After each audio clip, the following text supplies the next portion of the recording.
अनेच तुझी या वचनाशी सत्य बदतील वीर सर्व. आसो आता साहेबाण ऐसे वेदोनी पुष्कळ सुजाण. रूपमांगदाचे हृदय लक्षण सोडी गाण सत्मन. हे वदिरा परितीक्ष्ण वेदले हृदयी जाऊन. येणे झाला उदायमान पराक्रमी राजपुत्र.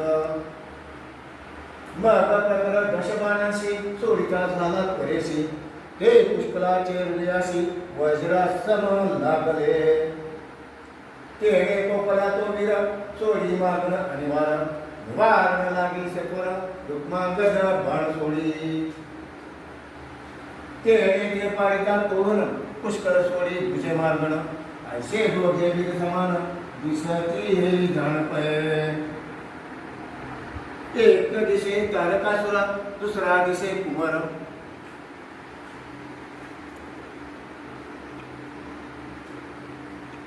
निकरे भिडती ते परस्पर क्रोधावेशे करोनिया.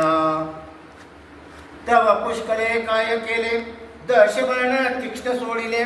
ते जाऊनिया वळले काय करीती ते ऐका. चार बाणी चार अश्व मारुने पडिले भूमीवर. दोन शरी सारथी सत्वर गत प्राण झाला पै. एके बाणे ध्वजा तोडिले दोही चक्र रक्षक मारिले. एके हृदयी ताडिले रुक्मांगद विरासी. तेने तयासी व्यथाभूत ओनियाम झाला मूर्छागत. ऐसा पुष्कळाचा पराक्रमभूत पाहुन वीर धन्य म्हणती. तव रुक्मांगद मूर्छायासावरून बैसला तुझ्या रथी जाऊन. हाती घेऊन धनुष्यबाण पुष्कळाशी वदत असे.